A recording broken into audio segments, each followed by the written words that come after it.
네, 여러분 안녕하세요. 오늘은 고2 독서 비상 3-1단원 비판적 읽기부터 3-3단원까지 쭉 진행을 해보겠습니다. 3-3단원은 감상적 읽기예요. 자, 우선 이제 3-1단원 경쟁 어떻게 받아들일까 라는 지문을 보도록 할 건데, 자, 보시면 출제 유형 베스트 먼저 볼게요. 글의 내용과 관련하여 글의 내용, 본문에 제시된 학자의 견해에 대한 이해로 적절한 것.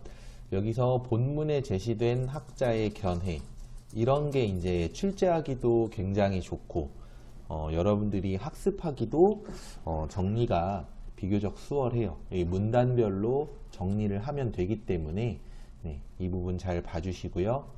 그 다음에 학습 목표, 바로 이 비판적 읽기와 관련하여 이것이 적절하게 이루어진 것. 여기서 하나 알아둬야 되는 건 이 비판이라는 게, 어떤 학생들은 이제 좀 비난이랑 같은 또는 뭐 비슷한 것처럼 생각을 할 수 있는데, 이 비판과 비난은 확실히 다릅니다. 그래서 이 비판과 비난이 다르다는 거 잘 알아주시고, 그럼 비판은 어떤 걸로 보면 되느냐? 자, 여기다가 좀 써볼까요? 비판은 타당성이라든지 또는 뭐 신뢰성 같은 것들을 따져보며 읽는 것. 그리고 또 하나 이제 중요한 건 뭐 그 자습서나 참고서 같은 데서는 이렇게 설명을 써놓진 않지만, 문제로 나왔을 때 이 올바른 선지로 종종 보이는 게 뭐냐면은, 맞는 말에 대해 인정 또는 수용하는 것도 중요해요. 그러니까 비판적 읽기는 꼭 잘못된 걸 지적하려고만 한다기보다는 이 올바른 말, 뭐 아니면은 적절한 예시, 이런 거에 대해서는 이제 수용하는 것도 비판적 읽기가 맞아요. 네, 그래서 이런 부분들을 알아놓으시면 좋을 것 같고요. 자, 그러면 이제 이론 간단하게 보고 본문으로 가볼게요. 이론에서는 비판적 읽기의 개념과 기준 세 가지, 그리고 의가 나오는데, 사실 뭐 이런 부분들은 일시정지하고 잠깐 읽어보시면 어렵진 않을 겁니다만, 이게 조금 특이한 게 있어요. 뭐냐면 이 타당성이라든지 공정성, 적절성도 중요한데, 이거 있잖아요. 글에 제시된 내용이 옳은지, 글의 내용 혹은 화제를 균형 있게 다루고 있는지, 이게 이제 그 선지로 구성이 되었습니다. 그래서 뭐 윗글을 비판적으로 읽을 때 적절하지 않은 것은 이런 유형의 문제에서 뭐 내용, 화제에 대해 균형 있게 다루고 있는지를 점검한다. 이런 방식으로 활용이 되었으니 이 부분도 알아주시고요. 의라는 것은 다른 말로 가치라고 생각하면 되죠. 비판적 읽기 하면 뭐가 좋아? 글을 보는 안목을 갖추고 주관적 태도를 올바로 세워볼 수 있다. 주관적 태도가 아니라 주관과 태도. 그러니까 말하자면 자신의 의견을 뚜렷하게 가져볼 수 있다라는 거죠. 자, 그러면 이제 아래 본문, 경쟁 어떻게 받아들일까? 여러분, 경쟁이 주는 어감이 어때요? 부정적인 어감이 좀 있죠. 경쟁은 남들과 싸우는 걸 말하거든. 그래서 어렸을 때 물론 경쟁에서 이겨야 된다, 이런 것도 배울 수도 있지만, 또 경쟁만 하기보다는 뭐 협력도 해야 되고 친구와 힘을 합쳐야 된다, 뭐 이런 얘기들 뭐 초등학교 저학년이나 유치원생 때 많이 듣죠. 근데 이 경쟁이라는 거에 대한 어떤 이런 막연한 부정적 인식을 좀 바꿔야 된다라는 게 이 글의 내용이에요. 봅시다. 경쟁은 발전을 이끄는 힘 해서 여기 보시면 이제 월드컵 사례가 나와요. 이거 여러분들은 아마 대부분은 이때 이 세상에 없지 않았나요? 여기 선생님이 이제 중학생 때인데 이때 월드컵의 열기는 정말 장난이 아니었어요. 정말 거짓말이 아니라 뭐 지금은 이제 벨이 이렇게 한번 누르면은 뭐 띵띵띵 띵띵띵 막 이렇게 되지만 옛날에는 한 번 누르면 띵동 한 번이었거든. 그때 그 벨도 항상 그 박자에 맞춰서 막 따단 따단 딴 그 박자대로 누르고 자동차들이 클락션 울릴 때도 항상 이 시기에는 그거에 맞춰서 울리고 그러니까 그 차가 뭐 앞차가 빨리 안 가면 막 클락션 울리잖아요. 근데 그런 것도 기분 좋게 그냥 비켜줄 수 있고 진짜 이때는 우리나라가 전체적으로 축제 분위기였어. 그래서 선생님은 그 당시 중학생이었는데 제일 좋았던 건 이제 16강 진출, 뭐 8강 진출 이렇게 할 때마다 그 당일날은 학교가 그냥 뜬금없이 재량 휴업일을 하거나 아니면 출근이 아니라 등교를 좀 늦게 했었어요. 네. 그래가지고 이제 뭐 이렇게 우리 학교만 그런 게 아니라 다른 학교들도 그러고 해가지고 막 이제 우리나라가 저기 막 뭐 스페인이나 막 이런 나라를 이겼을 때 다들 막 이제 와 학교 안 간다 이러고 좋아했었던 그런 기억이 있습니다. 자, 어쨌든 이때 정말 엄청난 성과를 이뤘죠. 이게 4강이라는 게 쉽게 전 세계에서 4등 한 거예요. 우리나라가. 정말 어려운 건데 그 힘, 그 원동력이 뭐냐? 바로 여기 훈련 원칙, 여기 있다. 히딩크의 훈련 원칙은 무한 경쟁이었습니다. 2002 월드컵을 가지고 무엇을 얘기하고 싶은 거냐? 바로 경쟁을 통해 훌륭한 성과를 냈다. 여기 소제목이 뭐예요? 경쟁은 발전을 이끄는 힘이에요. 경쟁을 통해서 발전했다라는 내용이 나옵니다. 그 다음에 또 아래로 내려가서 2010년에 남아프리카 공화국 월드컵에서도 원정 16강. 사실은 우리나라는 16강 진출이 항상 월드컵의 어떤 그 지상 과제예요. 목표. 근데 그것도 정말 어렵습니다. 그리고 사실은 안타깝게도 이때 이후로 2010년 이후로 한 번도 이루지를 못했을 거예요. 선생님 기억이 맞으면. 그래서 이 월드컵 16강을 이루어낸 것도 어떤 이 한 단계의 질적 도약, 쉽게 말하면 발전을 할 수 있었던 거 결국은 경쟁의 힘이었다. 자, 그 다음 아래로 내려가서 또 여러분들한테는 좀 더 익숙한 인물이죠. 김연아 선수. 아주 또 대단한 사람. 이 선수도 경쟁자였던 아사다 마오의 존재가 있어서 더 많은 발전을 할 수 있었을 것이다. 라고 나와요. 자, 그래서 지금 좀 전에 이제 분석을 한 문단에서는 운동 경기에서 경쟁의 긍정적 효과인데 이게 월드컵이나 아사다 마오 선수의 사례를 통해서 설명하고 있다라는 것도 알아두시면 좋겠죠. 이 비문학 지문은 내용적인 문제가 정말 가장 많이 나오고요. 그 전체적으로 보면 그 다음으로 또 빠짐없이 나오는 건 서술상의 특징입니다. 그래서 여러분들이 그런 내용도 다 알고 계셔야 될 것 같아요. 자, 그래서 사례를 활용했다라는 거 알아두시고 다음 내려가서 경쟁은 인간의 타고난 본성이다 라고 하는데 이 본성이라는 게 타고난 성질이죠. 보면은 우리가 재밌어하는 것에도 대부분은 경쟁 요소가 있다. 그것은 인간의 본능이기 때문이다. 하면서 요한 하위징하라고 하는 학자가 나오는데 앞에 출제 유형 베스트 기억나시죠? 내용상의 어떤 그 내용상해가 아니라 내용에 대한 그 문제가 많이 나오는데 학자들의 견해에 대한 거 많이 물어본다 했었어요. 그 중에 첫 번째 학자가 이 요한 하위징하예요.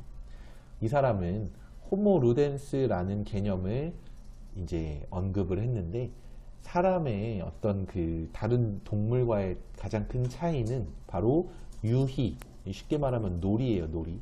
놀이하는 인간이라는 거지. 실제로 다른 동물들은 먹이를 먹기 위한 행동이나 보금자리를 만드는 거, 또 짝짓기를 통해서 개체의 번식을 하려는 거, 이런 행동들은 하지만 놀이라는 개념이 물론 없지는 않겠죠. 막 아기 강아지들이 막 자기들끼리 막 앙앙거리고 놀잖아. 근데 뭐랄까, 인간처럼 이렇게 고도의 발달된 놀이를 하는 그런 동물은 거의 많이 없습니다. 거의 많이가 아니라 사실상 없다고 보는 게 맞죠. 그러니까 생각해보면 우리는 정말 그렇잖아요. 그 문화나 오락, 연예, 이런 산업이 진짜 말 그대로 산업으로까지 취급을 받을 만큼 먹고 살고 하는데 필요한 그런 의식주를 만들고 팔고 하는 그런, 말하자면 2차 산업이죠.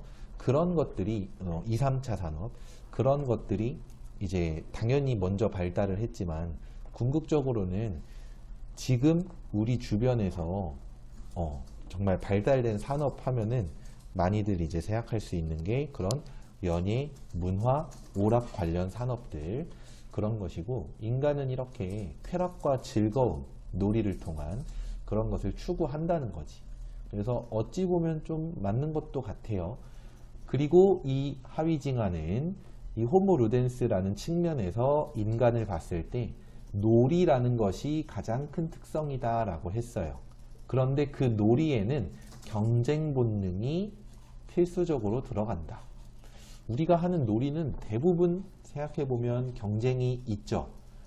진짜 하다못해 혼자서 하는 좀 옛날 게임이긴 한데 약간 민속놀이 같은 건데, 이제 애니팡 같은 것도 사람들이, 그러니까 애니팡이 지금이야 퇴물된 게임이라고 여러분들 나이대에서는 생각할 수도 있지만 여전히 이용자도 많이 있을 거고, 처음에 나왔을 때 이게 신드롬을 일으켰던 건 뭐냐면, 선생님 생각은 두 가지예요.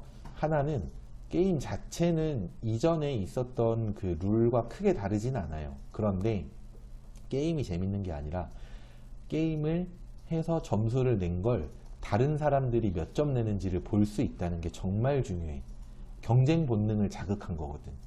그래서 애니팡 진짜 엄청 났었어요.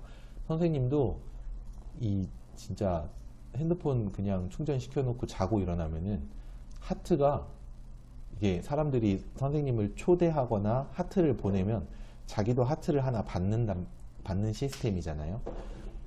그러니까 자기 한 판 더 하려고 선생님한테 하트를 보내는 거야. 그런 사람이 진짜 거짓말 아니라 진짜 많으면 200명까지 있었어요. 하트 200개가 와 있는 거야.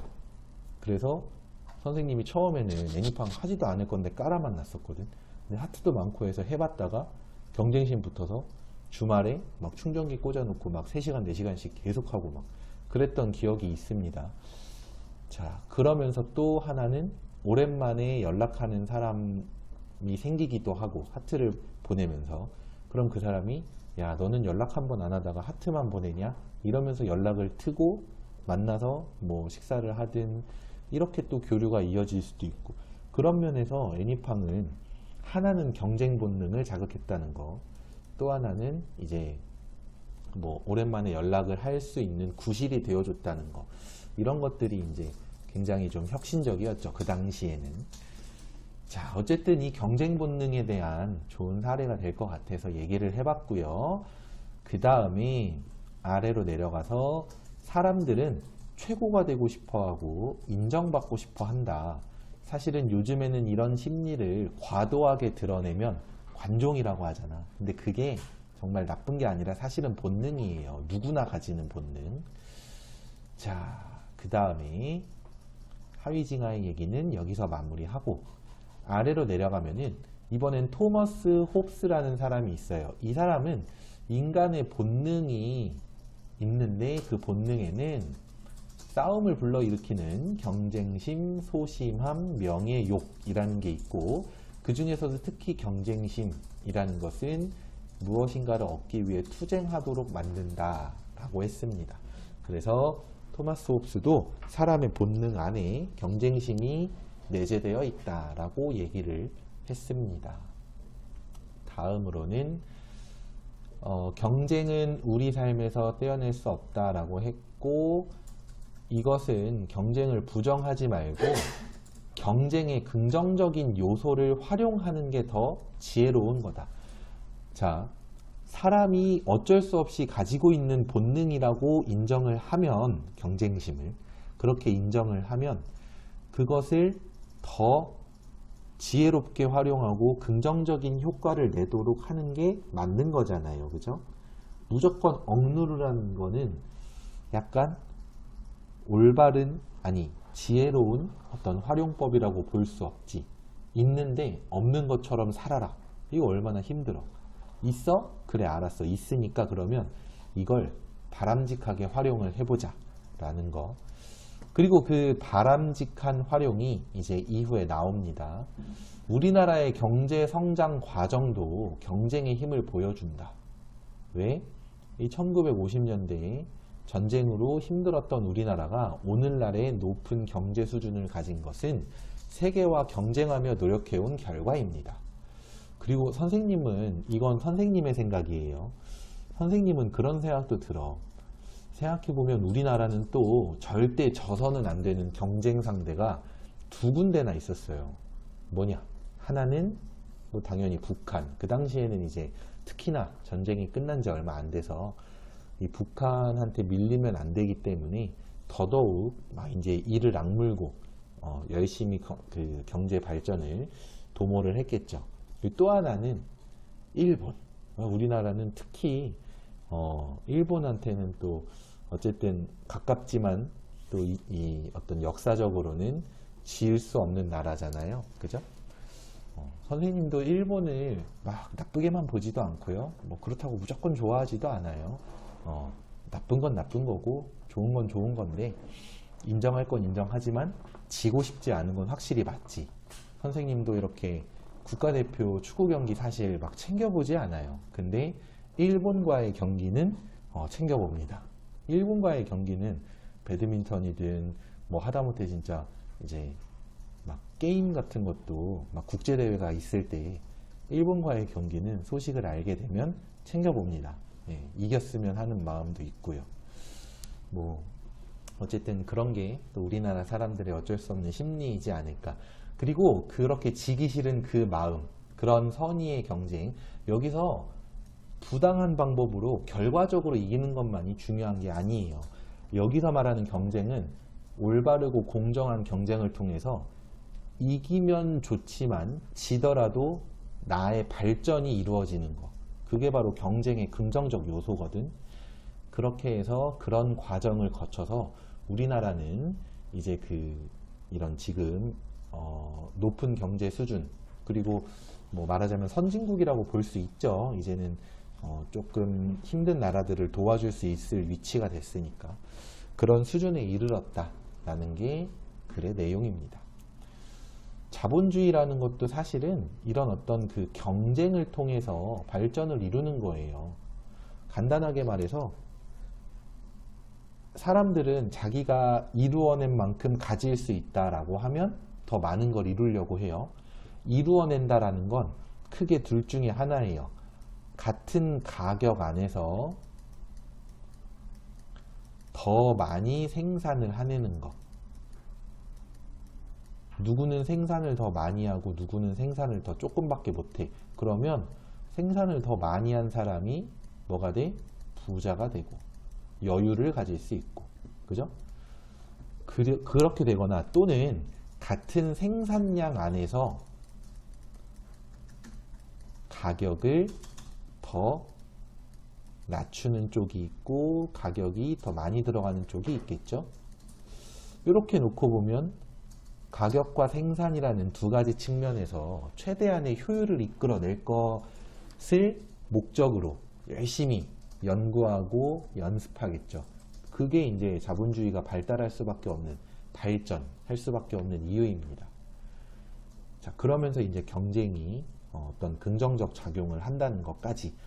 그 다음에 이제 경제학자 애덤 스미스 얘기가 나오고 여기서 자본주의 얘기로 자연스럽게 자, 애덤 스미스는 동정심보다는 자신에 대해 애정이 앞서는 존재이며 인간은 이러한 타고난 이기심을 인정하고 활용하면, 여기서 인간의 타고난 이기심이라는 게 뭐냐? 더 많이 가지려고 하는 겁니다. 남들이 10개 가졌을 때 나는 15개, 20개를 가지면 더 만족하는 거죠. 사실은 10개만 있어도 사는데 지장이 없더라도 15개, 20개를 가지려고 하는 거야. 근데 생각해보면 진짜 그래요.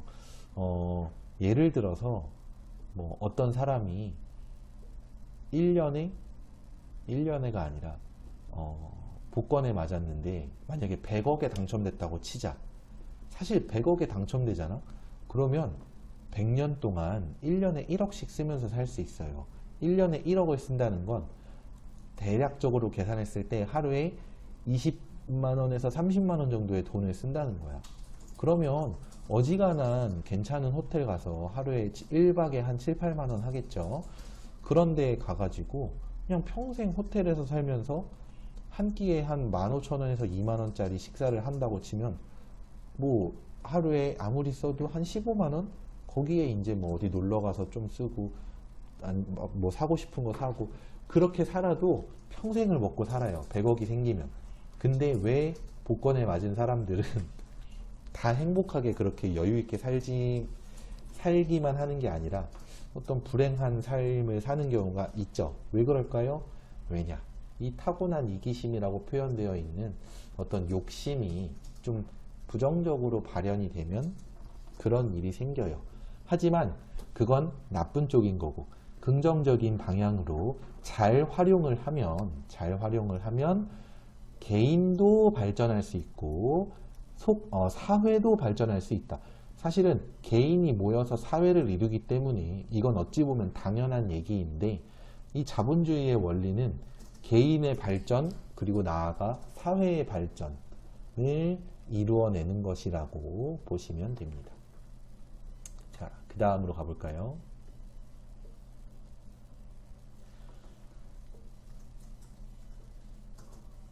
자, 자본주의 경제는 이런 경쟁 논리를 바탕으로 발전해 왔다. 자, 그 다음 문단이 또 이제 중요한 게 있어요. 경쟁은 함께 추구하는 것, 이것이 소제목인데, 잘못된 통념을 바로잡을 것을 알 수 있다는 게 뭔 소리냐면, 경쟁하면은 대부분 반대하는 사람들과 비슷한 생각이 들기는 할 겁니다. 뭐냐? 경쟁은 서로를 적대시하게 한다. 인간관계를 해친다. 뭐 말하자면은 그 조화로운 삶이라든지 그런 바람직한 인간의 삶을 저해하는 요소이다라고 생각하는 사람들이 많을 거예요. 근데 그 반대를 하는 사람들은 뭐냐? 부작용이 더 크다고 보는 거겠지.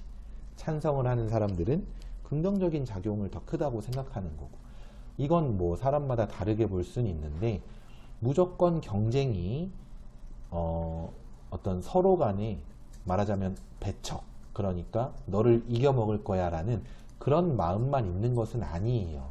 무슨 말이냐?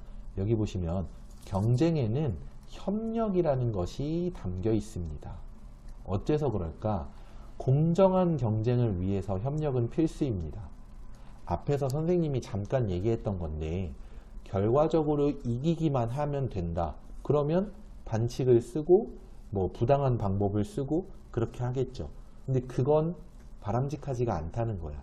그러니까 글쓴이도 이 경쟁에 대해서 이기면 장땡이라는 게 아니라 이기기 위해서 최선의 노력을 다해서 서로가 둘 다 발전하는 결과가 나왔다. 그러면 승자와 패자가 갈리더라도 패자 또한 경쟁 이전보다 발전을 했을 테니 가치가 있는 거다라고 그렇게 얘기를 하는 거예요. 그래서 경쟁자를 부정, 배제하는 게 아니라 서로를 인정하고 각자의 노력을 통해 한층 더 어떤 그 발전된 단계로 나아가는 것이 경쟁의 목표이자 가치이다라는 게 글의 내용입니다. 따라서 뭐 이렇게 경쟁사회라는 거 안에서 가혹한 약육강식 개념만 강조하는 사람들이 있는데 어차피 사실 예나 지금이나 동서고금이라는 거는 언제 어디에서나 라는 뜻이에요. 동서고금을 막론하고 인간 사회는 경쟁 사회였다. 그렇다면 이 경쟁을 할 것인가 말 것인가가 아니라 공정한 경쟁을 하려면 어떻게 해야 될까? 경쟁은 그러면 뭐냐? 자, 여기다 한번 써볼게요. 경쟁은 불가피하다라는 얘기를 하는 거예요. 경쟁은 불가피한 요소이고, 그렇다면 고민의 내용은 경쟁 여부가 아니라 공정한 경쟁을 위한 방안, 이것을 고민을 해야 된다라는 게 그게 글쓴이의 말. 뭐 일리 있는 말인 것 같아요. 그죠? 네. 그럼 여기까지 해서 본문은 마무리가 되겠고, 학습활동 내용은 어떤 거냐면은 소통을 꿈꾸는 토론, 학교, 사회윤리 뭐 이렇게 나와 있는데 경쟁이 너무 과도하다기보다는 경쟁에 밀린 사람들이 뭐랄까 너무 힘들다. 운동선수라고 치면 100명이 운동을 시작하잖아. 그러면 대학교를 관련 학과로 진학하는 사람이 10%, 그 대학교에 진학한 사람 중에 코치나 지도자 쪽으로 가지 않고 선수가 되는 사람은 다시 그 중에 10%, 100명이 시작하면 한 명은 선수가 된다는 거야. 그럼 우리는 선수가 된 한 명을 보겠지만 실제로는 그 뒤에 선수가 되지 못해서 운동만 하던 사람들은 아무래도 뭐 이렇게 일반 회사나 기업체에 들어가기가 사실 쉽지는 않죠. 즉 말하자면 먹고 살기가 좀 힘들다는 얘기예요. 직업을 좀 이렇게 안정적이게 가지기가. 99명의 어떤 고통 또는 아픔 이런 게 있다는 거지. 그래서 경쟁 위주가 아니라 우리도 협력 위주, 핀란드가 협력 위주의, 협동과 협력 위주의 어떤 그 교육 방식을 택했더니 좋은 결과를 냈다. 우리도 협동과 연대를 통한 그런 어떤 그 사회 발전을 모색을 하자라는 그런 내용이에요. 그래서 앞에 본문하고는 어떻게 보면 좀 반대되는 그런 내용의 글이죠. 어떤 것이 정답이다는 없습니다. 다만 여러분들은 이 글에서 어떤 걸 말하려는지 그걸 잘 이해하시고 문제를 푸시는데 도움이 될 만큼 충분히 학습을 하시고 뭐 그렇게 해주시면 될 것 같아요. 자, 그러면 이제 문제를 한번 보도록 할게요. 네, 문제는 우선 첫 번째 글의 내용에 대해서 뭐 일치 불일치 문제를 볼 건데요. 지금 이 9번까지 이렇게 내려오면서 선생님은 이렇게 내리면서 봤는데 이런 유형의 문제가 정말 많이 나왔어요. 그러니까 뭐 예를 들어서 5개 학교가 있다 치면은 5개 다 나왔어요. 10개 학교가 있다 치면은 9개 학교에서는 이런 유형의 문제가 나왔어요. 그래서 여러분들도 이 단원이 시험 범위에 들어갔다, 이런 유형이 나올 가능성은 지금 선생님이 말한 걸로만 해도 이미 최소한 90%다 라고 볼 수 있습니다. 따라서 반드시 많이 풀어보시는 게 중요하겠죠. 자, 적절하지 않은 거, 내용을 우리가 앞에서 봤기 때문에 지금 보면 쉬울 거예요. 답은 5번이죠. 인간은 타인에 대한 동정심이 자신에 대한 애정보다 앞선다. 선한 존재이다. 이거 다 틀린 말이죠. 그러니까 우리가 선하냐 아니냐 그거를 진리를 따질 필요가 없습니다. 본문 내용에서는 자신에 대한 애정이 타인에 대한 동정심보다 앞선다. 쉽게 말하면 인간은 이기적 존재이다 라는 게 이제 출제가 됐었어요. 그 내용이 언급이 됐었어요. 따라서 5번이 답이 되겠습니다. 난도가 높은 게 아니라 문제의 유형이 아주 출제가 많이 되었기 때문에 한번 살펴봤어요. 다음 문제 보도록 할게요. 자, 다음으로는 11번을 보겠는데요. 11번 문제에서는 이게 약간 문제를 꼬았어. 글쓴이의 입장과 다른 걸 찾아라 인데, 글쓴이의 입장은 경쟁을 긍정적으로 보는 것이기 때문에 그렇지 않은 내용을 찾으시면 돼요. 경쟁을 부정적으로 보거나 경쟁의 긍정성을 드러내지 않는 선지. 자, 일시정지하고 잠깐 읽어보시면 답이 5번인 거 알 수 있어요. 경쟁은 적자 생존의 법칙을 앞세워 강자의 이익을 대변하게 한다. 적자 생존이 뭐게? 자, 적절한 사람이 생존한다. 이거예요. 그럼 적절하지 않은 사람, 쉽게 말해 약자들은 죽게 마련이다. 이거거든. 약간 잔인하고 냉정한 얘기죠. 그래서 이 글쓴이는요, 물론 경쟁은 어느 정도 적자 생존이라는 요소가 들어갈 수밖에는 없어요. 강자가 이길 수밖에 없지. 그러면 약자는 어떻게 해야 돼? 맨날 지고 살 게 아니라 한번 이기기 위해서 노력해야 된다라는 게 글쓴이의 입장이고, 그러면 강자와 약자가 모두 이전보다 더 강해질 수 있다. 또는 더 발전될 수 있다. 그런 입장입니다. 근데 5번 선지는 강자의 이익만 대변하는 그런 어떤 그 약자들이 고통받을 수밖에 없는 요소다라고 그렇게 보는 거예요. 따라서 경쟁을 나쁘게 보는 입장이라고 할 수 있겠지. 그래서 11번의 답은 5번. 글쓴이의 입장과는 다른 겁니다.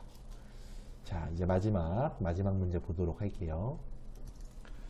자, 마지막으로는 18번. 이제 비판적 읽기가 적절하지 않은 것을 묻는 문제. 네, 학습 목표랑 관련이 있죠. 인데요, 좀 좋은 선지는 뭐냐면 2번 같은 게 좋아요. 답은 아닙니다. 2번 보시면 김연아 선수가 성공한 것은 본인의 성취 욕구와 자신감, 노력에서도 찾을 수 있지 않을까라고 하는데, 맞죠? 당연히 노력한 것도 있고 뭐 타고난 재능도 있겠지만 그런 요소들이 다 복합적으로 이루어진 거지 그저 경쟁으로만 성공할 수 있었던 것은 아니에요. 그래서 적절한 비판으로 볼 수 있겠고, 답이 되는 것은 뭐냐면 이제 4번. 인간은 자신에 대한 애정을 바탕으로 타인과 사회를 발전시키는 존재가 아닐까? 라는 건 뭐냐면 사실 이미 본문에 나온 내용이지. 그러니까 이건 본문 내용에 대한 재진술밖에 안 되는 거예요. 따라서 비판적 질문이다. 그러니까 비판적 질문이라는 말을 쉽게 생각하면은 본문 내용에 대해서 옳고 그름을 따져보는 질문이다 라고 볼 수는 없는 거지. 4번 같은 경우는. 그래서 답이 4번이었고, 나머지 것들 한번 잘 보시면은 이제 본문에서 놓치고 있는 내용에 대해서 한번 물어보는, 따져보는 내용이라는 것을, 그런 선지라는 것을 알 수 있습니다. 네, 그러면 이 수업은 여기까지 하기로 하겠고요. 이어서 이제 3-2단원 창의적 읽기를 볼 건데, 그 전에 이제 여기까지가 시험 범위인 학생들은 고생들 하셨습니다. 네, 고생들 하셨고요. 지금까지 수업에 활용된 모든 자료는 나무아카데미 홈페이지에서 이용하실 수 있습니다. 그러면 다음 수업 이어서 진행하겠습니다. 자, 이어서 고2 독서 비상 3-2 창의적 읽기 도전할 것이 없는 놀이터 보도록 할게요. 네, 우선 출제 유형 베스트 보면은 글의 내용과 관련된 내용 일치 문제 많이 나왔고요. 그 다음 두 번째로는 학습 목표와 관련해서 구체적 사례에 적용하는 것. 이 학습 목표라는 게 창의적 읽기죠. 창의라고 하면은 이제 글에 제시된 내용을 통해서 뭔가 새로운 것을 생각해내야 되는데, 새로운 것이라면 이제 문제로 낼 때에는 다른 사례를 주고 거기에 적절하게 적용한 것 또는 적절하지 않은 것을 찾는 문제라고 보면 되겠죠. 자, 그러면 아래 본문으로 가봅시다. 독서 이론은 창의적 읽기란 무엇일까 해서 개념, 방법이 나와 있어요. 네, 요거는 일시정지하고 한번 꼼꼼히 읽어보시고요. 본문으로 가보면, 자, 제목에 도전할 것이 없는 놀이터라고 했어.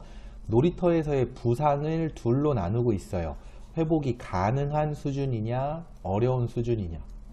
회복이 가능하냐 또는 어렵냐는 어떤 거냐면, 타박상이라든지 멍든 정도는 회복이 가능한 수준이에요. 친구랑 놀다 보면은 이제 뭐 좀 넘어지면서 생길 수도 있고 아니면 어디 살짝 부딪혀서 생길 수도 있어.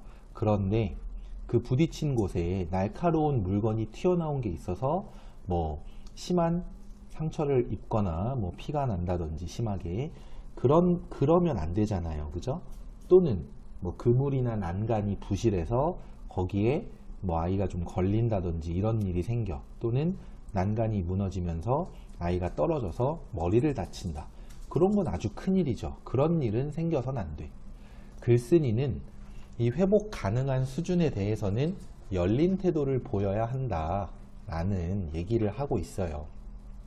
생각해보면은 놀이터에서 어렸을 때 놀다가 다쳐본 애들은 아, 이러면 다치는구나 라는 걸 본능적으로 알아요. 그래서 그 뒤에 살아가는 상황에서도 이렇게 하면 다치더라 라는 것을 적용해서 다치지 않을 정도로 힘을 쓰면서 놀 줄을 알게 되겠죠. 근데 다쳐본 적이 없는 애들은 이러면 다친다 라는 거를 모를 수도 있어. 물론 알 수도 있지만 모르기가 쉽지. 배워보질 않았으니까.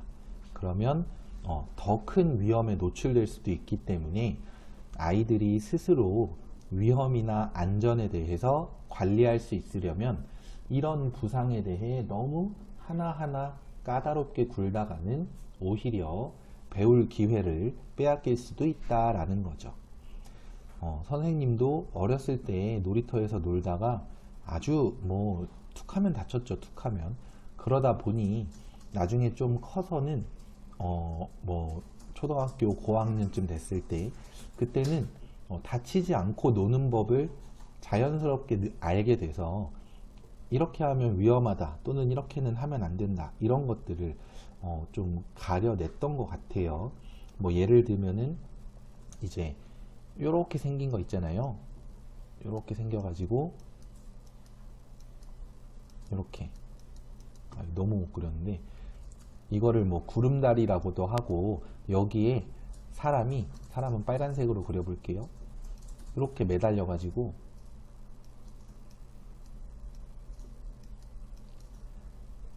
이쪽으로 이렇게 막 왔다리 갔다리 할 수도 있고 근데 이거를 하다 보면은 손바닥이 이렇게 껍데기가 벗겨지거든. 그러면 엄청 쓰라려요. 거기가 물만 닿아도 쓰라려.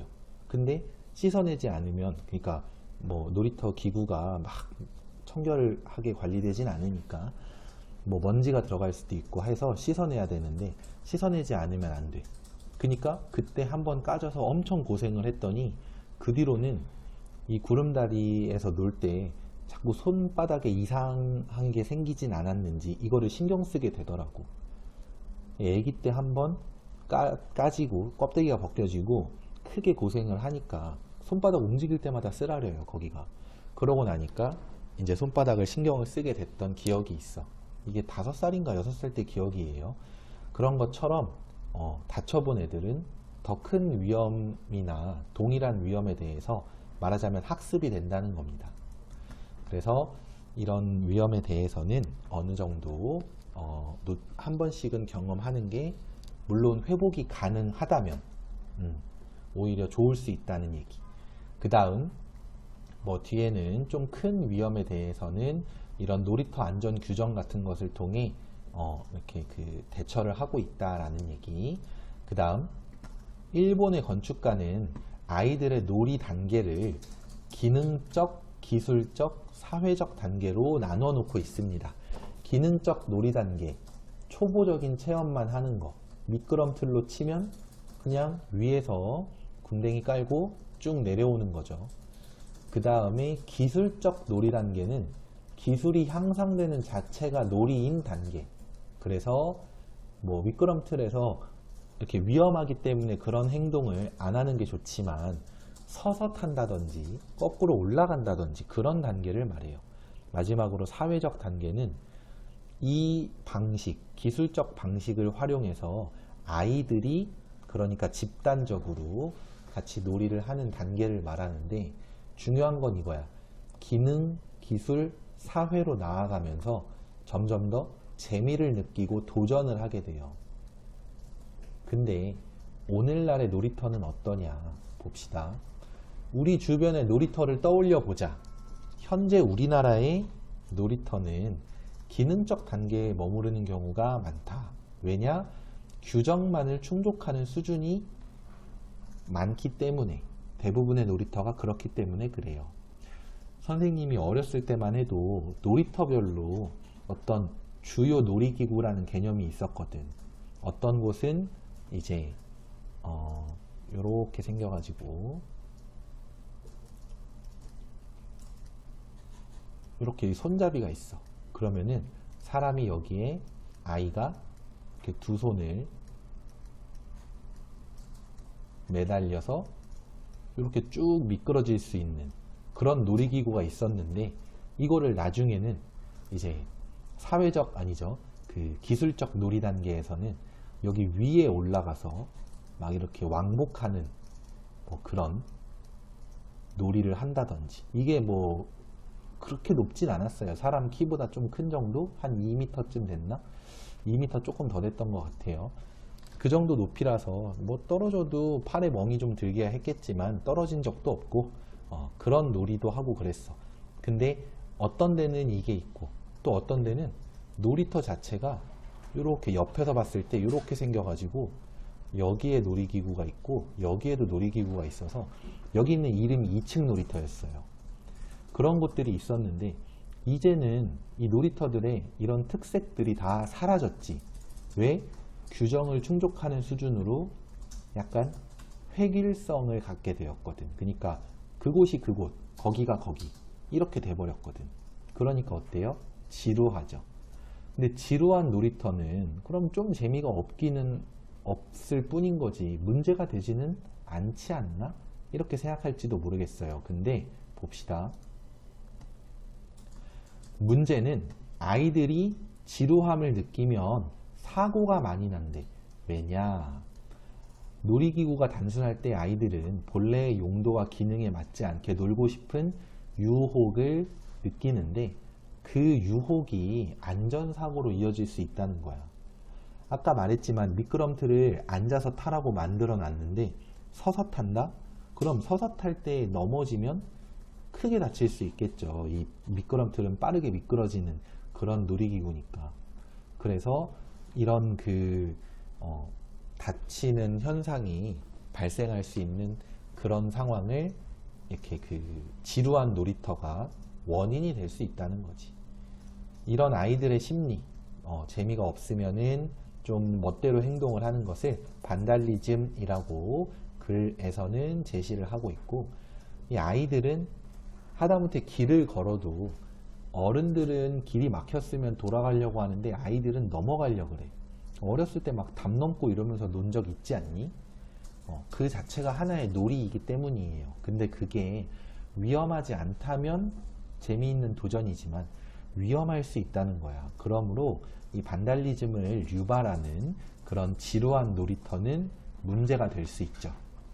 그래서 다양성, 창의성이 부족한 놀이기구는 원인이 된다라는 겁니다. 자, 그 다음 내려가 볼게요.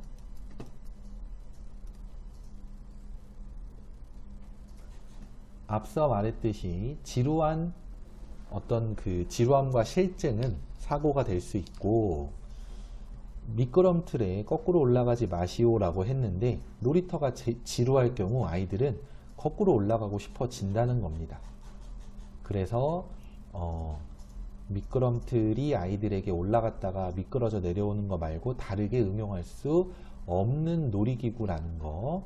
그리고 더 큰 문제는 그럼에도 불구하고 이런 미끄럼틀, 즉 다양성, 창의성이 없는 놀이기구밖에 없다.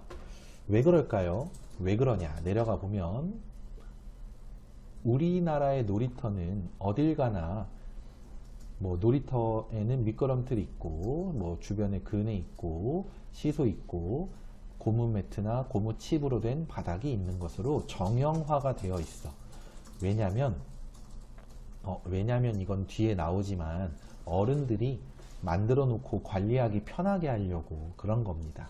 그 얘기는 뒤에서 하기로 하고, 자, 창의성을 갖춘 놀이터가 아니라는 게 중요하겠고, 게다가 아이들이 부상을 덜 입히려고 고무칩을 설치한 건데 그조차도 더 낫다고는 볼 수가 없대요. 왜냐? 오히려 한여름에는 고무칩이나 바닥이 열기가 많아져 가지고 아이들이 놀이터를 이용하기가 어렵고 한참 놀다가 바닥에 맨손을 대거나 맨 발바닥을 댔을 때 뜨거워 가지고 오히려 더 안 좋을 수 있다는 거지. 그런데도 고무 매트나 고무칩을 쓰는 건 어른들의 편의주의, 자기들이 편하고자 하는 거.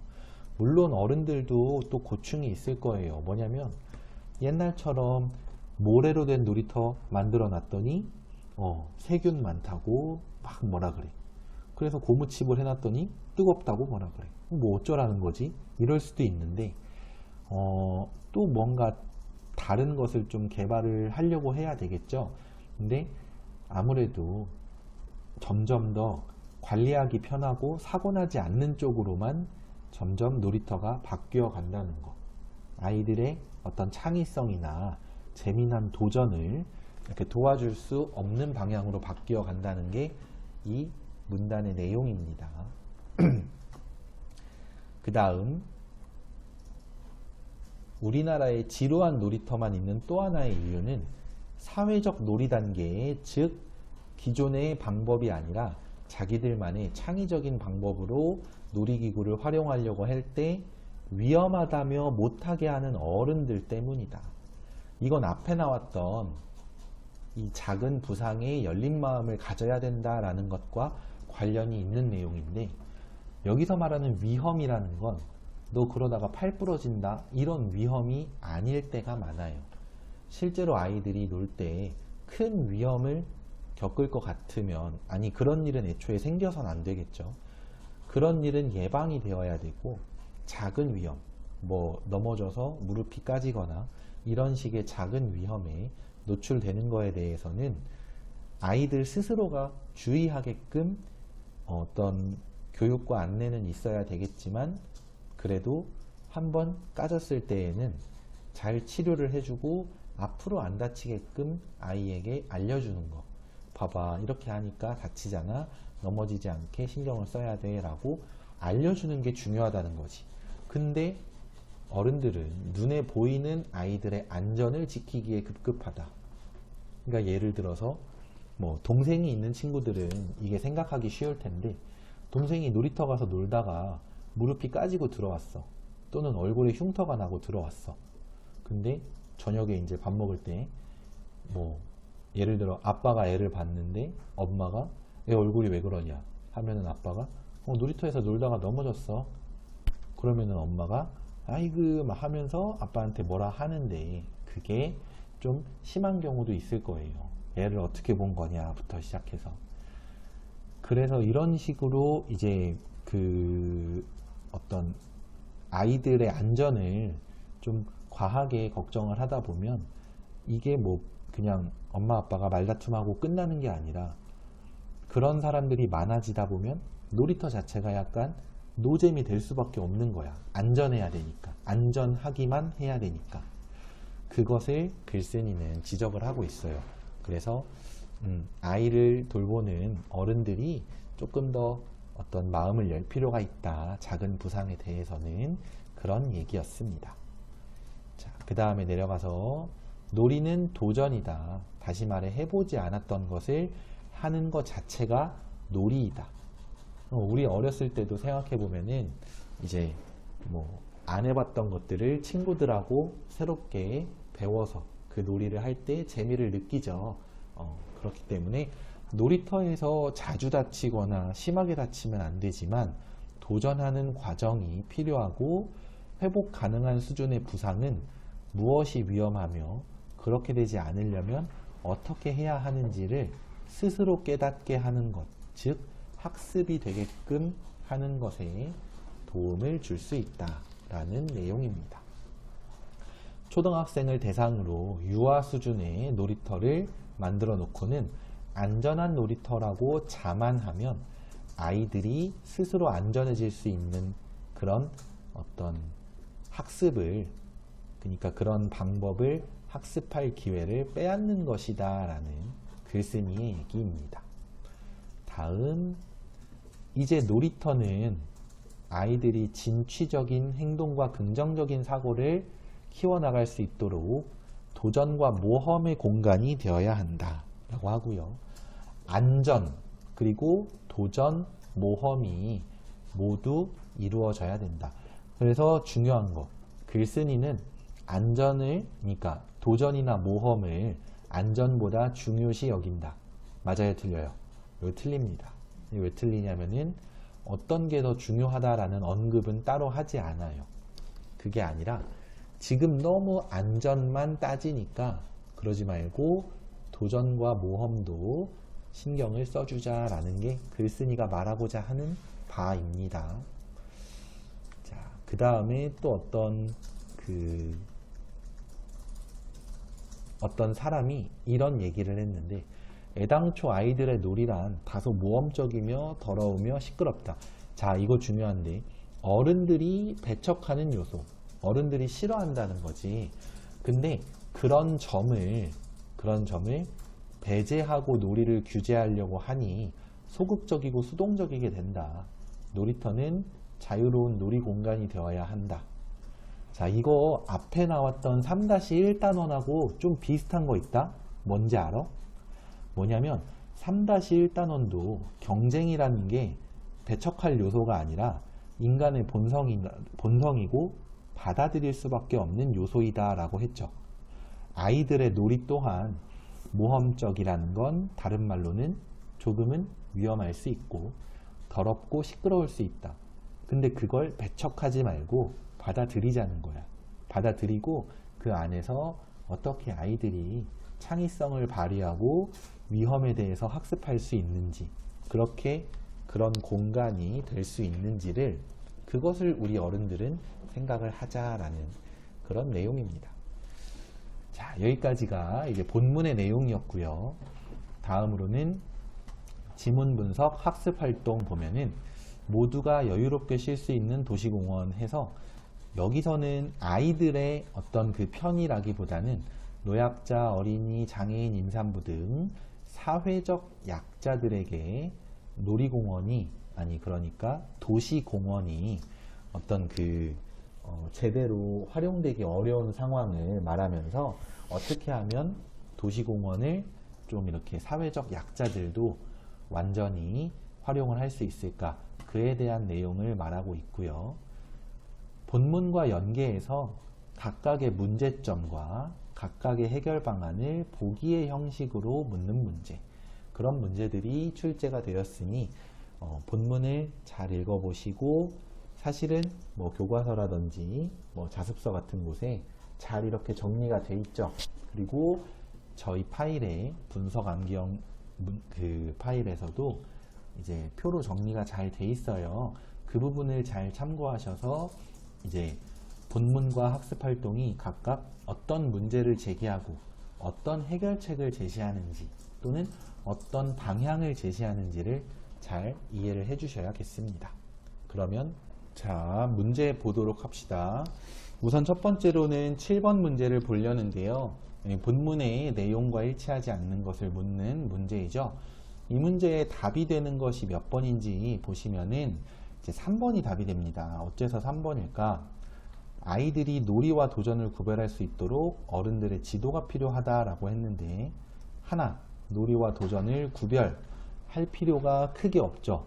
놀이와 도전은 아이들의 입장에서는 거의 비슷한 개념이다 라고 했고, 본문에서는 그것을 구별해 주어야 한다는 내용은 없었어요. 그죠? 그렇기 때문에 이것은 이제 옳지가 않아. 또 하나는 어른들의 지도, 이 부분이 또 틀렸는데요. 왜 그러냐? 어른들이 아이들을 막 통제하고, 야 그렇게 하지 마, 위험해, 이런 말을 자꾸 하는 게 아이들의 어떤 그 도전을 가로막는다라고 본문에 나왔어. 그렇기 때문에 여기에 나오죠. 바로 눈에 보이는 안전을 지키기에 급급하다라는 얘기. 자, 그래서 어른들이 오히려 아이들을 좀 가만히 둘 필요가 있다. 조금씩 다치는 것만 신경을 쓰시고 뭐 아무것도 하지 마. 위험하니까 가만히 있어. 이런 것을 그러니까 이런 식으로 아이들을 관리해서는 안 된다라는 게 오히려 본문의 내용이었어요. 그래서 7번의 답은 3번이 되겠죠. 자, 그리고 4번 같은 거는 이제 보면은 표면적 안전이라는 표현이 나오는데 본문에서는 눈에 보이는 안전이라고 했어. 눈에 보이는 안전. 이 눈에 보이는 안전과 표면적 안전은 크게 다른 말이 아닙니다. 따라서 본문에 나오지 않았던 단어이더라도 여러분들이 이렇게 비슷한 의미나 같은 의미로 유추해서 문제를 풀어내실 수 있어야겠습니다. 네, 그러면 다음 문제 보도록 할게요. 네, 다음으로는 15번 문제 보도록 할 건데요. 윗글을 읽은 학생이 내놓은 독창적인 대안이다. 이 독창적인 대안이라는 게 바로 창의적 읽기겠죠. 그렇게 되겠고 빈칸에 들어갈 게 뭐인지 이게 지금 보면은 이렇게 표 형식으로 단어가 있는데 빈칸에 들어갈 게 뭐인지를 한번 하나씩 따져 봅시다. 첫 번째, 안전하지만 무엇이 가능한 놀이터여야 될까요? 바로 제목에도 나와 있지만 도전이 가능한 또는 모험이 가능한 놀이터여야 되겠죠. 네, 이게 기억에 들어갈 말이겠고요. 칸의 크기는 신경 쓰지 마세요. 그 다음 니은, 진취적인 행동과 어떤 사고, 언뜻 봐서는 창의적인 사고를 키워나갈 수 있는 요것도 이제 말은 되는데 사실 여기에 답이 나와요. 진취적인 행동과 긍정적인 사고라고 나옵니다. 그래서 긍정적 이것을 적용할 수 있겠고 다음으로 디귿 가보시면은 무엇을 활용한 다양한 체험활동이 가능해야 되냐 라고 했을 때 이거는 사실은 정답은 없어요. 다양한 놀이기구를 활용할 수도 있겠고 그죠? 아니면 뭐 창의적 놀이기구 이게 답이 될 수도 있겠고 이거는 밑에 있는 표를 한번 봐야 되는데 일단은 도전 기억과 니은의 답을 놓고 봤을 때 답은 1번 아니면 2번일 거야. 그죠? 그랬을 때 1번과 2번 중에 디귿이 이제 답을 가르는 요소가 되는데 고무칩을 활용하는 게 자연스럽나요? 오감을 활용하는 게 자연스럽나요? 오감입니다. 오감. 오감을 활용해서 놀 수 있는 그런 놀이터가 되면 좋다. 예를 들면 오감 하면은 우리가 놀이터에서 놀 때 주로 시각과 촉각을 이용해서 놀죠. 그죠? 그런데 뭐 누르면 소리가 나는 놀이기구라든지 아니면 특정한 냄새가 나는 그런 어떤 그 소재를 활용해서 그 냄새에 따라서 어떤 놀이를 개발할 수 있는 뭐 예를 들면은 무슨 냄새가 있을까요? 달콤한 냄새가 있고 시큼한 냄새가 있을 때 달콤한 냄새가 나는 그런 부분에서는 뭐 술래가 다른 사람을 잡을 수 없다. 약간 이제 안전지역이 될 수 있는 거지. 뭐 이런 식으로 지금 선생님이 머릿속에 떠오른 대로 말해서 좀 추상적이기는 한데 그런 식으로 냄새와 시각과 청각과 촉각을 그리고 미각은 좀 어렵긴 하겠다. 그죠? 놀이터에서 무언가 먹는 걸 활용하긴 힘드니까. 어쨌든 다양한 감각을 자극하면서 창의성을 발달시킬 수 있는 그런 놀이기구가 이제 필요하다라는 게 본문의 내용이어서 디귿에는 오감이 들어갈 수 있겠습니다. 그럼 리을은 뭐냐? 이 바의 내용은 아까 말했던 그 사회적 약자들이 놀이기구를 이용하기가 아니죠. 그 도시공원을 이용하기가 어렵다라는 내용인데 그와 관련해서 어떻게 좀 도움을 줄 수 있느냐? 여기 부분을 한번 볼까요? 사회적 약자들에게는 접근하거나 이용하기 어려운 상황이 문제예요. 그랬을 때 대중교통을 이용해 가기 어렵거나 또는 동선이 복잡하거나 안내 표시가 없어서 불편한 경우, 이런 경우 놀이공원으로, 자꾸 놀이공원이라 하는데 도시공원으로 들어가기 위해서 필요한 게 뭐예요? 뭐 예를 들면 바닥에 붙어있는 화살표라든지 또는 음성 안내 시스템이 적절한 지역에 배치가 돼 있어. 여기가 버스 정류장이고 이렇게 해서 도시공원으로 갈 수 있다라고 치면 여기랑 여기에 음성 안내 시스템이 이렇게 뭐 1분 간격으로 나오는 그런 장치를 설치한다든지 그런 식으로 해서 어떤 그 동선의 복잡함이나 표시가 없는 불편함을 극복해 볼 수 있겠죠. 리을에 들어갈 것은 그래서 바닥 표지판이라든지 음성 안내 시스템이라든지 이런 게 될 수 있겠어요. 그럼 바닥 조명도 되고 음성 안내 스피커도 되죠. 리을은 답이랑 관련이 없구나. 답이랑 관련 없다는 건 답을 가려낼 수 있는 선지가 되진 그런 그 요소가 되진 않는구나 에요. 그래서 이 두 개 중에 요거 디귿으로 인해서 결국 답은 2번이다 라는 걸 알 수 있습니다. 네, 그러면 다음 문제 보도록 할게요. 다음으로는 19번을 볼 건데요. 19번 문제 글쓰기 전략, 이거 이제 다른 말로 바꿔주면은 서술상의 특징입니다. 그래서 서술 방식에 대해 묻는 문제가 나왔는데요.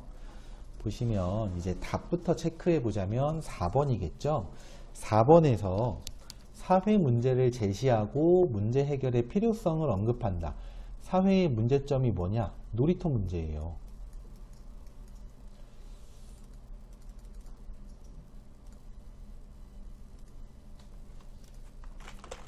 놀이터 문제를 제시를 하고 그것의 필요성을 언급하겠다. 필요성을 어떻게 언급하죠?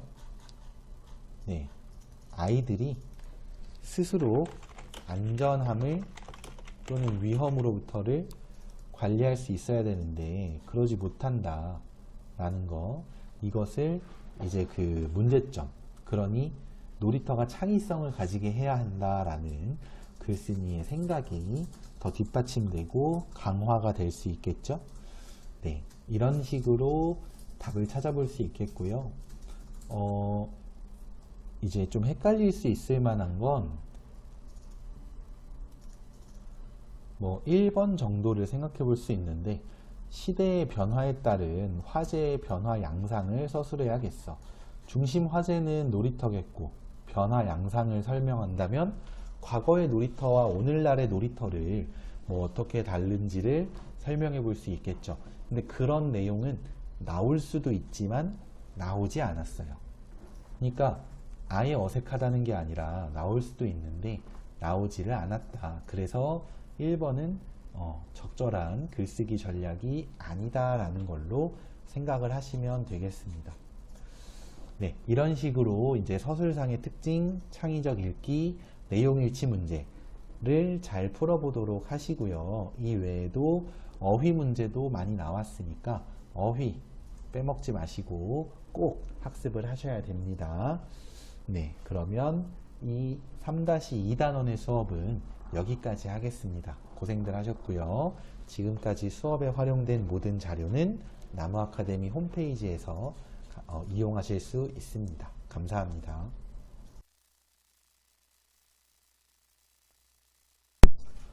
네, 여러분, 이어서 이번 시간에는 이제 고2 독서 비상 3-3 감상적 읽기 미안합니다를 볼게요. 이 감상적 읽기라는 것은 감상, 말 그대로 자신의 감정을 중심으로 어떤 그 뭐 영향을 받느냐, 그러니까 뭐 감동일 수도 있고 깨달음일 수도 있죠. 그런 것들을 확인해 보는 시간입니다. 자, 출제 유형 베스트 내용 일치 문제 역시나 베스트 나오고요. 그 다음으로는 이 본문 내용을 사례에 적용해 보는 것도 나오는데, 여기서 본문 내용이 미안합니다예요. 미안해 하는 것을 이제 그러니까 미안함에 대해서 인색한 우리나라의 문화를 알 수 있는 그런 것과 관련된 문제도 있습니다. 자, 볼게요. 자, 감상적 읽기란 무엇일까? 개념, 방법 나와 있는 거 읽어서 확인을 해 주시고요. 본문 가보면 미안합니다 라고 하면서 서양 사람에 비해 우리나라 사람들은 고맙다, 미안하다 라는 표현을 잘 안 한대요. 어지간해선 잘 안 한대. 오랜 유학 생활을 한 나는 그나마 고맙다 라는 말을 잘 한다. 그러나 미안해 라는 말은 좀 어렵다.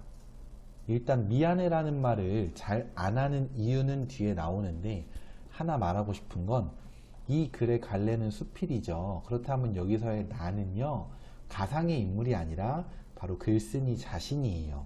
글쓴이는 실제로 아마 미안해 라는 말은 잘 못하고 고맙다는 말을 잘하는 사람일 거야. 왜 그럴까? 자, 왜 그러냐면은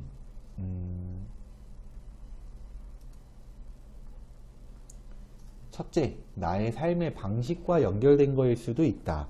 어렸을 때부터 나는 본능적으로 삶은 투쟁이고 투쟁에선 이겨야 한다. 근데 미안하다는 건 뭐예요?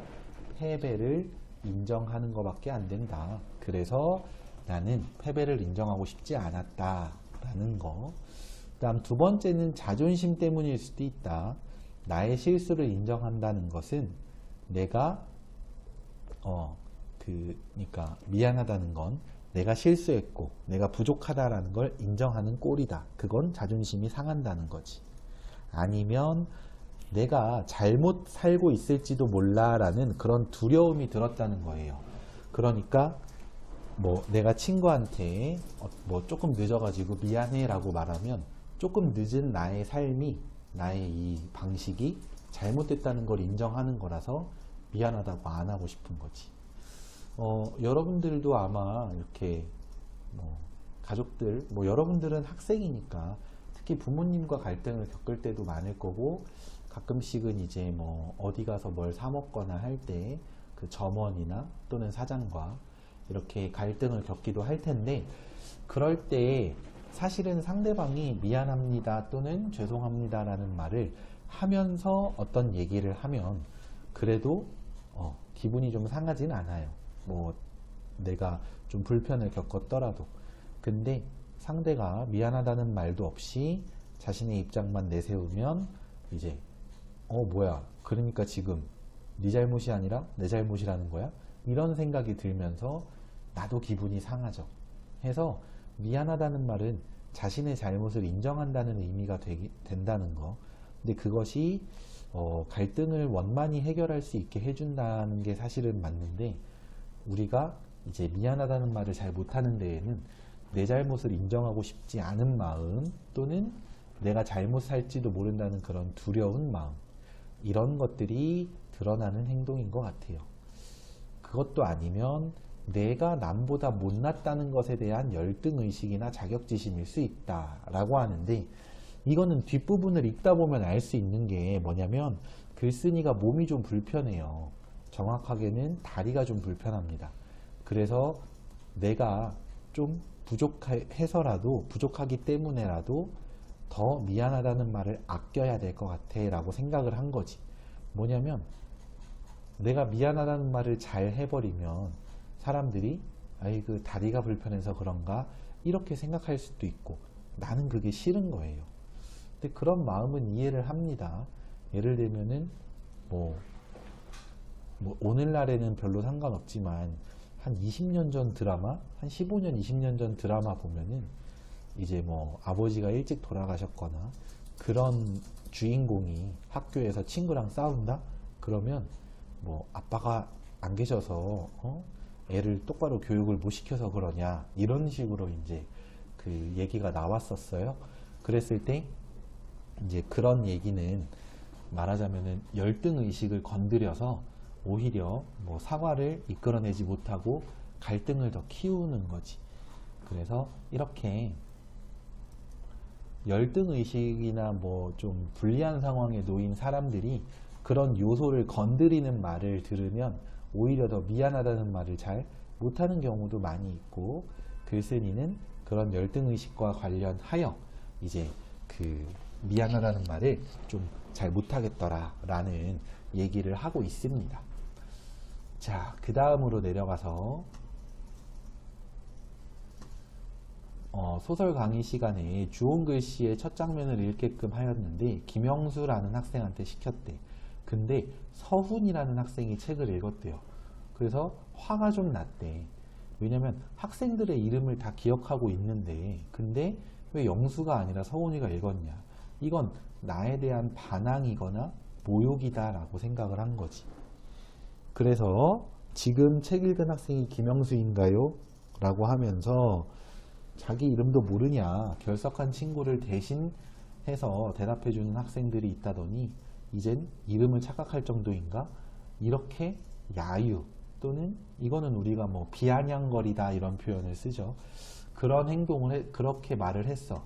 그래서 아, 교수님 화났나 보다 해서 다 조용해지고 영수와 서훈이는 고개를 떨구고 있었죠. 그러고 나서 다른 학생이 찾아와서 어떻게 된 일인지를 알려줬는데 알고 보니 영수는 말더듬이 증세가 있었고 남들 앞에서 책을 읽는 그런 상황에서는 더욱 악화가 되었고 그래서 서훈이가 친구를 도와주려고 했던 행동이다 라고 해. 글쓴이는 이때 마음이 어땠을까요? 아니 그럼 말을 해야지 라고 생각을 하지 않고 쥐구멍에라도 숨고 싶은 심정, 미안한 마음이 들었어요. 그래서 이제 왜 자기가 그런 마음을 들었는지 이것을 알려주는 표현이 나오는데 어렸을 때 자신도 말더듬이 증세가 있었기 때문에 그 학생의 기분을 이해할 수 있었다. 이와 관련해서 한자성어 동병상련 꼭 알아두세요. 같은 일을 겪어본 사람이 더 공감을 한다라는 의미의 그 단어입니다. 자, 그러고 나서 어떻게 미안하다고 하지? 수업 끝나고 오라고 할까? 삐삐를 쳐볼까? 근데 전화를 잘 못하지 않나? 말더듬이 증세에 있어서 여러모로 이제 미안한 마음을 이렇게 느끼고 있어요. 그 다음 그렇다면 어떻게 사과를 해야 할까 하다가 가만히 생각해 보니까 내가 사과를 해야 되나 라는 의구심이 들었대. 왜? 첫째, 나는 모르고 한 행동이다 라는 거. 둘째, 나는 선생의 체면이 있다 라는 거.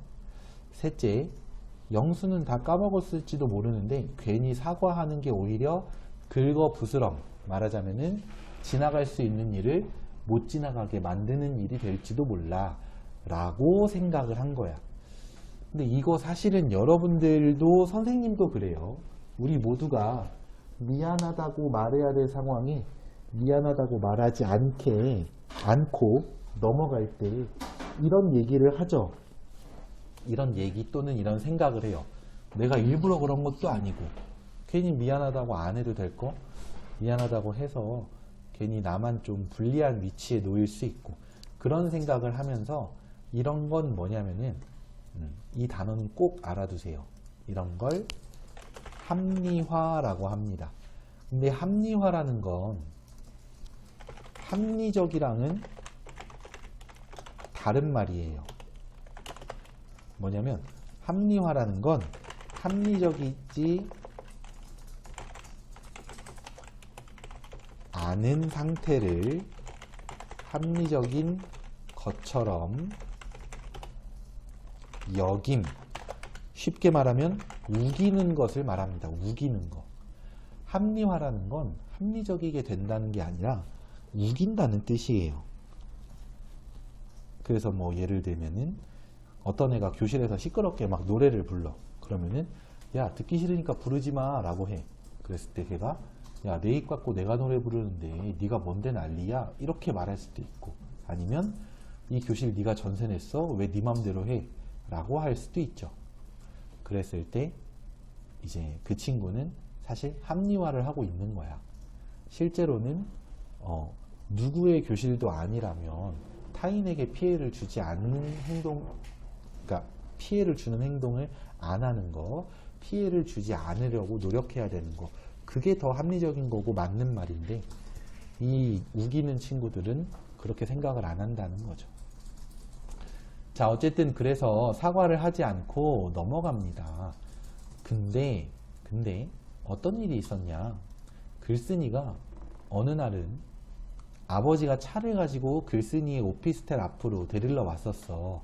그래서 약속 시간보다 조금 늦게 나갔는데 경비원 아저씨가 자꾸 차에다 대고 뭐라 해. 아버지는 계속 사과하고 있었어. 왜 그러냐면 경비원이 아버지한테 뭐라 했냐면, 주차장에다가 차를 대야지 왜 현관 앞에 차를 대느냐라고 해. 여기서 아버지는 제 딸이 몸이 불편해서요 이런 말을 하지 않고 미안합니다, 조금만 기다려 주세요 라고 얘기를 하죠. 그때 이제 차를 현관 근처에 대는 것은 금지되어 있었다. 즉 경비원이 괜히 하는 행동이 아니에요. 그런데 그 경비원에게 자꾸 머리를 조아리는 아버지의 모습을 보니 자존심이 상하고 화가 나서 경비원을 한번 쳐다보고서는 차에 탔대요. 그때 경비원이 나와 목발을 번갈아가며 쳐다보더니, 이게 중요하죠. 아이고 죄송합니다, 진작 말씀하시지 그랬어요. 그랬다면 아무 말도 안 했을 텐데요 라고 하면서 경비원도 빠르게 사과를 해요. 자, 여기서 중요한 거, 아버지와 경비원은 모두 빠른 사과를 할 줄 아는 인물이다 라는 거 중요하죠. 중요합니다. 그래서 막 경비원이 사과를 하니까 아버지도 아유 괜찮습니다, 제가 잘못한 건데요, 죄송합니다. 여기서 잘못했다라는 건 자신도 이제 그 경비원이 지켜야 될 원칙을 지키지 못하게 좀 이렇게 방해를 했다, 폐를 끼쳤다라고 얘기를 하는 거야. 굉장히 훈훈하네요, 그죠? 네, 이런 훈훈한 장면을 보면서 글쓴이는 정말 아름다운 결말이다 라고 생각을 했고, 서로가 사과를 했기 때문에 기분 좋게 웃으며 헤어질 수 있었다 라고 해요.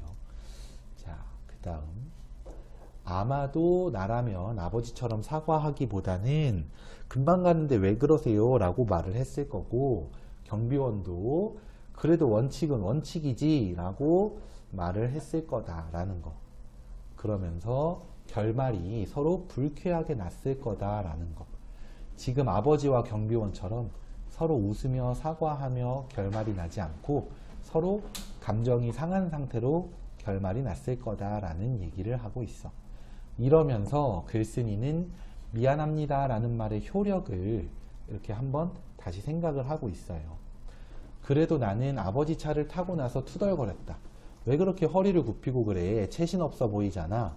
체신이 없어 보인다라는 것은 말하자면 좀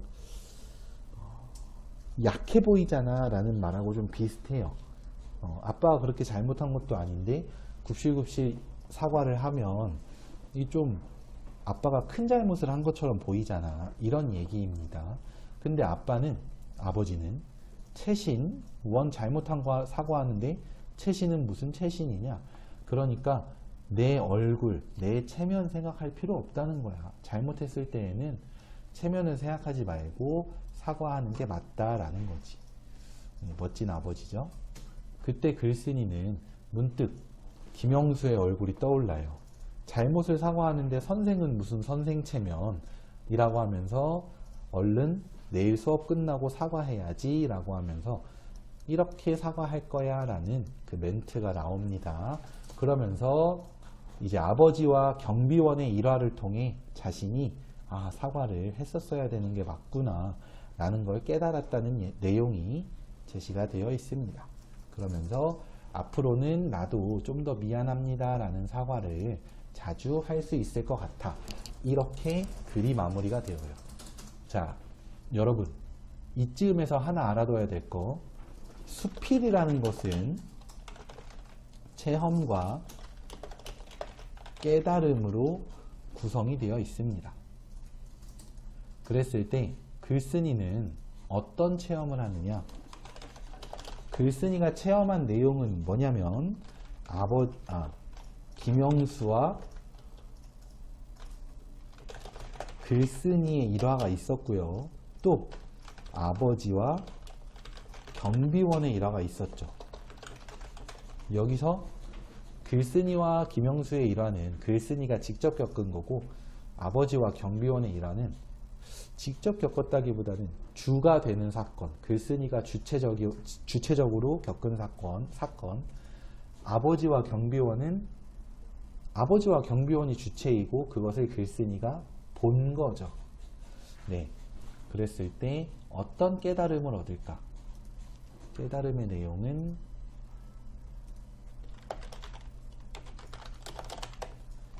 적절한 사과의 중요성을 깨달았다. 이렇게 보시면 돼요. 그래서 이 수필은 체험과 깨달음으로 이루어져 있고, 깨달음이라는 게 결국은 바로 주제를 의미합니다.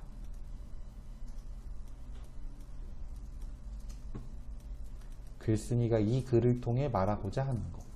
나 이런 일을 겪었어가 아니라 나 이런 일을 겪으면서 어떤 깨달음을 얻었어, 어떤 교훈을 얻었어. 이게 수필의 어떤 갈래상의 특징이에요. 알아두셔야 합니다. 자, 다음으로 그러면 이제 지문 분석 학습 활동 보도록 할게요. 보시면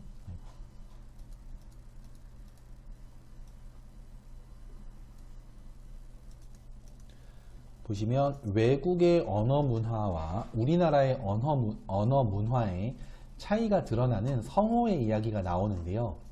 성호는 외국에 가서 다른 학생들하고 친해지려고 안녕? 아침 먹었니? 이렇게 물어봤는데 친구가 이상하다는 표정을 지었어요. 그리고 나서 좀 속상했지만 다른 친구한테 안녕? 어디 가니? 라고 했더니 내가 어디 가는지를 왜 너에게 밝혀야 해? 라고 말해. 이거는 근데 그러니까 그 친구가 성호를 싫어해서가 아니에요. 그 친구가 성호한테 내 사생활을 왜 물어보는 거지? 라고 하는데, 성호는 상대방이 어디 가는지 진심으로 알아야 되는 그런 입장이 아니죠. 그게 아니라 어디 가는지를 묻는 건 친근함과 반가움의 표시예요. 우리도 길 가다가 아는 애 만나면 그러잖아. 야 어디가? 물어보죠. 그럼 그 친구가 그럼 뭐하러 물어봐? 따라가게? 이러지 않아요. 물론 그런 애들도 있지만 장난으로 하는 거고, 이제 어디 가는지를 묻는 건 그냥 친근함을 표현하는 거. 어떻게 여기서 만났지? 반갑다. 이런 의미인 거지. 자, 그래서 이 부분, 친구들은 왜 이런 반응을 보였을까? 각 나라의 인사말은 문화나 특성이 반영되어 있다. 우리나라에서는 아침 먹었니? 또는 어디가? 이런 게 이제 친근함을 표현하는 의미였다면, 외국에서는 아침 먹었니? 라는 건 안 먹었으면 우리 집 가서 먹자, 이런 의미로 들릴 수 있어서 아직은 어색한 친구의 그 아침 식사 초대는 좀 어색하잖아요. 그죠? 그리고 어디 가냐는 말도 마찬가지로 사생활에 대해서 침해하는 거다라고 생각을 할 수 있죠. 외국은 우리나라와 언어 문화가 다르니까. 아시겠죠? 자, 이렇게 볼 수 있겠고요. 그 다음에는 이제 문제를 한번 풀어보도록 하겠습니다. 그러면 문제 파일을 켜주세요.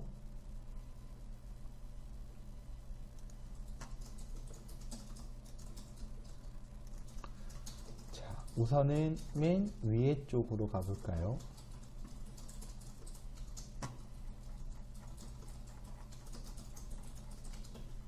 네, 그 첫 번째 이제 최다 빈출 요령에 해당하는 글의 내용에 대한 이해를 묻는 문제 중에서도 인물의 심리나 성격을 묻는 문제를 보도록 할게요. 문제는 2번 보겠습니다. 기억을 통해 알 수 있는 경비원의 인물됨이라고 하는데, 기억을 복사를 좀 할게요. 보기 편하게. 자, 기억은 경비원이 아버지한테 아이고 죄송합니다 했던 거죠. 이러면 보기 편하죠? 자, 가장 적절한 건 무엇이냐? 지금 이 기억에서 잘 드러나는 건 자신이 잘못한 것에 대해서 빠르게 사과를 하는 그런 태도예요. 그러면 일단 답 자체는 금방 찾을 수 있죠. 5번. 자신의 행동을 곧바로 사과하고 어려운 사람, 바로 글쓴이겠죠. 글쓴이는 그러니까 다리가 불편하니까 그런 사람의 입장을 이해할 줄 아는 사람이군. 왜냐면 그랬다면 아무 말도 하지 않았을 텐데요 라는 건 아이고 다리 불편하신 분이 이렇게 차 앞에다 대시는 거 정도는 괜찮아요 라는 얘기입니다. 어려운 사람 헤아릴 줄 아네. 그죠? 자, 그런데 답이 아니라 다른 것 중에서 헷갈릴 만한 거 1번, 2번, 3번은 헷갈리진 않겠다. 4번은 확실히 틀렸죠. 1번이나 2번 같은 게 헷갈려. 왜 그러게? 1번이나 2번이 좋은 말이라서 그래요. 네. 그러니까 우리 친구들이 특히나 1번 같은 거는 새로운 가치의 입장이라는 거 애매하잖아요. 그죠? 애매하고 사물을 볼 줄 아는 안목이 있다는 거 애매하죠. 자, 이거를 단순하게 그리고 정확하게 풀어내는 방법. 이 선생님이 지금 빨간색으로 표시한 거 빼고 보세요. 안목이 있는 사람이다. 지금 이 기억에서 그 경비원의 특정한 어떤 안목이 드러나나요? 아니라는 거 알 수 있죠. 네, 그래서 2번은 답이 안 되는 겁니다. 아시겠나요? 2번이 아니라 1번은. 그리고 2번, 다른 사람의 견해나 입장을 쉽게 받아들인다. 상대의 입장을 이해하는 거에서 맞는 것 같은데, 근데 능동적인 사람이다? 능동적인 사람이라는 건 스스로 나서서 무언가를 하는 사람이에요. 근데 여기서 경비원은 나가 등장했을 때 그때 보고서 알았죠. 그러니까 혹시 꼭 여기다 대셔야 되는, 이 현관 앞에 차를 대셔야 되는 어떤 특별한 이유가 있나요? 라고 먼저 물어보진 않았잖아. 먼저 물어보는 게 능동적인 거예요. 이해되시죠? 네, 그래서 2번의 답은 2번도 안 되고 5번이었습니다. 5번이 답이에요. 네, 그러면 다음 문제 보도록 할까요?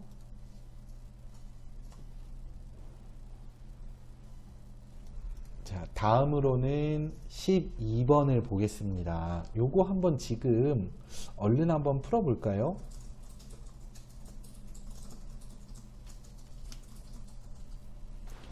네, 시간이 부족하면 일시정지하고 풀어보세요. 12번 문제 풀어봤을 때 답이 되는 건 몇 번이냐? 답은 1번입니다. 1번. 1번이 답이 되는 건 이 세상과 타협해야 하는 이중적 자아의 모습을 보여주겠군. 이 부분이 이제 틀렸는데, 첫째, 세상과 타협이라는 말 무슨 뜻인지 아실까요? 자, 요거 알아둬야 됩니다. 세상과 타협하다라는 건 무슨 말이냐면은 도덕이나 양심과 어긋나더라도 자신의 이익이나 편의를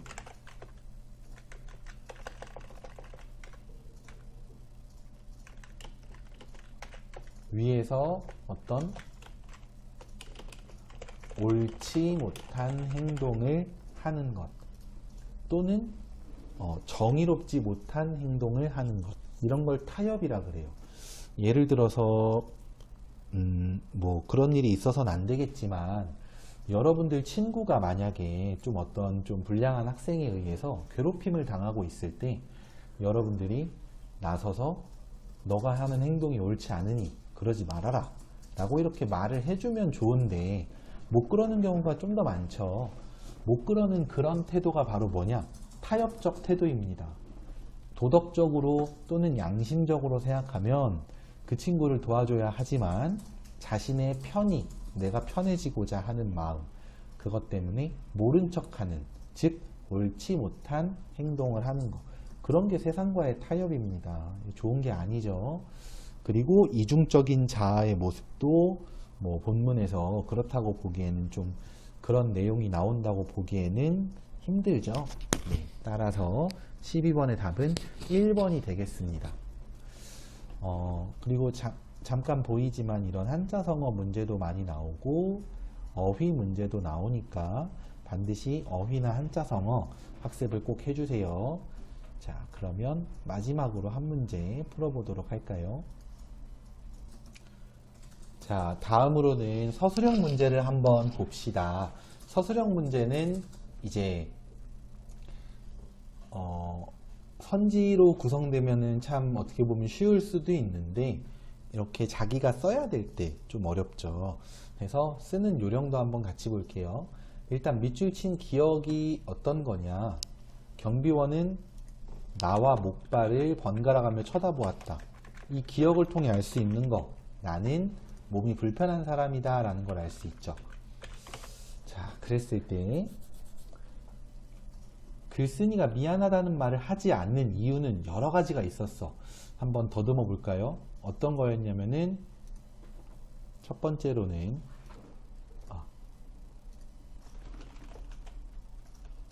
패배 인정을 하고 싶지 않아서 였죠?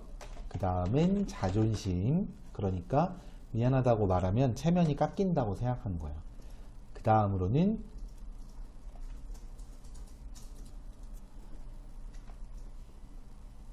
두려움. 그리고 마지막으로는 열등의식 또는 자격지심 때문이었어요. 기억나시나요? 그럼 이 넷 중에서 목발과 관련된 건 어떤 거라고 볼 수 있죠? 이것은 요 네 번째 열등의식이나 자격지심이라고 볼 수 있겠죠. 내 몸이 불편하다는 이유로 사람들이 나를 깔볼까봐 더 일부러 미안하다고 안 하는 거야. 그게 이제 답이 되는데, 그러면 어떻게 문장을 구성해 볼까? 물어보는 바를 잘 확인해 봐. 미안하다는 말을 잘 하지 않는 이유. 그러면은 답도 어떻게 나가면 되냐면, 글쓴이가 미안하다는 말을 잘 하지 않는 이유는 뭐 이런 것 때문이다. 이런 식으로 가면 돼. 근데 기억과 관련이 깊은 것을 물어봤죠. 정확하게는. 그러면 이렇게 써야 돼요. 글쓴이는 자신의 몸이 불편한 것으로 인해 자격지심을 또는 뭐 열등의식을 이렇게 해도 돼요. 자격지심을 느껴서 미안하다고 잘 안 하게 되었다. 이런 정도로 쓰면 되거든. 그러니까 한 문장으로 쓰라고 하면 주어를 너무 길게 밑줄 쳤죠. 주어, 그 다음에 서술어 잘 갖춰주시고, 그 다음에 그래서 요구하는 거에 따라 이제 문장의 내용을 구성해 주시면 되는데, 선생님은 문제도 많이 풀어보고 답도 많이 달거나 답을 읽어보거나 할 때가 많아서 이런 문장을 구성하는 게 별로 어렵진 않아요. 근데 여러분들은 글을 많이 접하지 않으니까, 그러니까 평소에 책 읽는 사람 사실 많이 없잖아. 그러다 보니까 이렇게 좀 어려울 수는 있는데, 그래도 자꾸 써 버릇 하셔야 돼요. 자꾸 쓰다 보면은 습관이 되고 익숙해져서 더 잘 쓰게 됩니다. 아시겠나요? 다른 문제들도 틀려도 어쩔 수 없지만 맞으면 더 좋고요. 어쨌든 꼭 한번 다 풀어보시고, 여기 단어는 유난히 좀 객관식 문제보다 주관식 문제가 많아요. 실제 출제가 많이 돼서. 그래서 풀다 보면은 좀 모르겠는 것도 있을 겁니다. 근데 주관식 문제는 이제 해설은 제공이 되지 않고 답만 있어서 혹시나 어렵다면, 이해가 안 간다면 반드시 댓글에 꼭 질문을 남겨주시고 그럼 선생님이 답을 달겠습니다. 자, 그러면 오늘 수업은 여기까지 하기로 하고요. 다들 고생하셨고요. 지금까지 수업에 활용된 모든 자료는 나무아카데미 홈페이지에서 이용하실 수 있습니다. 감사합니다.